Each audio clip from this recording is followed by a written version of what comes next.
Here's an exercise demonstration video for the at-home bat wing. Start laying down flat on your back and then press your elbows down into the floor as hard as you can. Make sure that the back of your shoulder and the back of your arm is all the way against the ground to begin with, and then push your elbow down as hard as you can.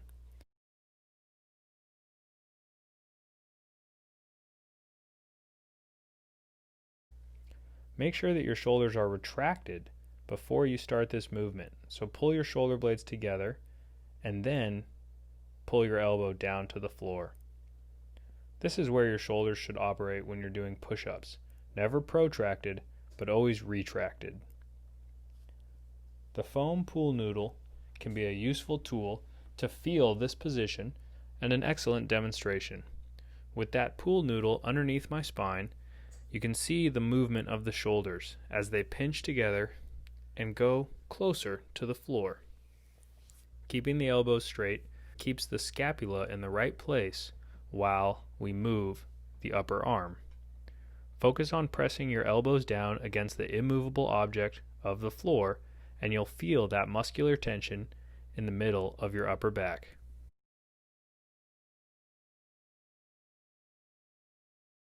Here's a clear demonstration of the shoulder retraction. Look at those wrinkles in the fabric of my shirt, and notice how those wrinkles stay present even as the elbow bends. We don't want those shoulders to protract. We want them to stay retracted while the shoulders move.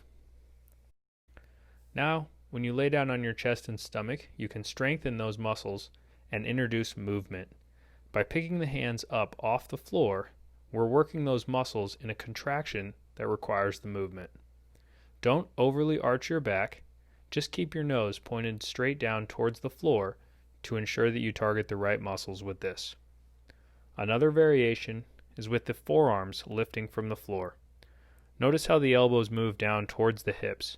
We want to keep that position rather than shrug the shoulders up towards the ears. Finally, you can do this with your arms extended. Just make sure to keep those shoulders a far distance from your earlobes.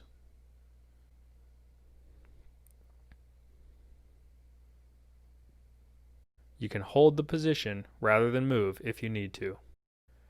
Another example is to do this up against a wall. Pushing your elbows into the wall should move your upper back a few inches away from the wall. Keep your body stiff and don't shrug your shoulders up towards your ears.